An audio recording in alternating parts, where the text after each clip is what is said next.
Continuando com o assunto Paralimpíadas, hoje abordaremos o atletismo paralímpico. O atletismo apresenta 17 provas, distribuídas em pista, campo e rua. Há provas de corrida, saltos, lançamentos, arremessos, tanto no feminino quanto no masculino. Entre as provas de pista, nós temos de velocidade 100 metros, 200 metros, 400 metros, revezamento 4x400 e revezamento 4x100. Meio fundo nós temos 800 metros e 1.500 metros. Fundo nós temos 5.000 e 10.000 metros. Salto em distância, salto em altura e salto triplo. Nas provas de rua, nós temos a maratona com 42 km e a meia maratona com 21 km. Nas provas de campo, nós temos o lançamento de disco e clube, o lançamento de dardo e o arremesso de peso. Provas de pista. As corridas. Podem participar atletas com deficiência física, neste caso com a utilização de próteses. As corridas com cadeira de rodas. Essas cadeiras apresentam 3 rodas, uma na frente e 2 atrás, e são feitas sob medida para cada atleta, que é obrigado a usar luvas, capacete e cinto de segurança. Essas cadeiras não podem ser automáticas ou ter alguma assistência mecânica, são puxadas manualmente pelas rodas traseiras, o que exige muita força do atleta. Provas de pista. Os saltos. O atletismo paralímpico apresenta 3 provas de salto.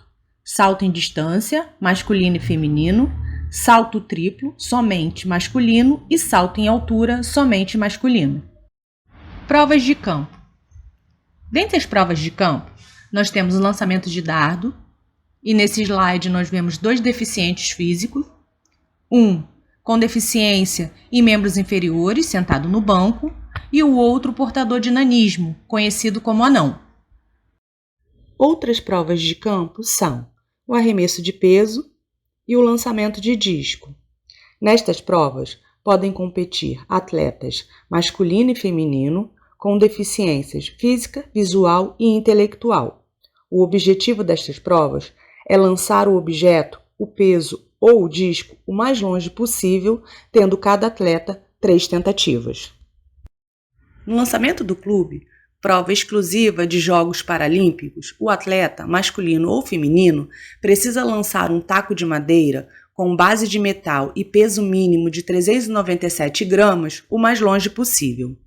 Para essas provas de campo, em que o atleta apresenta deficiência física, o banco de lançamento ou cadeira de lançamento deve ser construída levando em conta a funcionalidade do atleta, garantindo a sua mobilidade, estabilidade e segurança. A sua construção também deve respeitar as normas e regras dos Jogos Paralímpicos. Divisão dos competidores. Os atletas são divididos em grupos de acordo com o grau de deficiência constatado pela classificação funcional. Os que disputam provas de pista, que consistem as corridas de velocidade, meio fundo, fundo e saltos, e a corrida de rua, caracterizada pela maratona, levam a letra T em sua classe, T de track, que significa pista. Como exemplos, nós temos de T11 até T13, são as deficiências visuais. T20 significa deficiências intelectuais. Já os atletas que disputam provas de campo, arremessos e lançamentos, são identificados com a letra F na classificação, F de field, que significa campo. Como exemplos, nós temos F40 e F41, baixa estatura, F45 e F46, deficiência nos membros superiores. Para os atletas com deficiência visual, as regras de utilização de atletas guia e de apoio variam de acordo com a classe funcional. Exemplos: o atleta T11 corre ao lado do atleta guia e usa o cordão de ligação. No salto em distância, ele é auxiliado por uma pessoa como apoio. O atleta T12, na prova de salto, o atleta guia e o apoio são opcionais. Já o atleta T13, na prova de salto, não pode utilizar o atleta guia nem o apoio.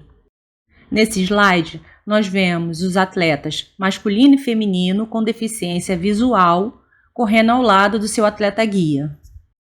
Nesse slide, nós vemos o cordão de ligação que une o atleta deficiente visual com o seu atleta guia.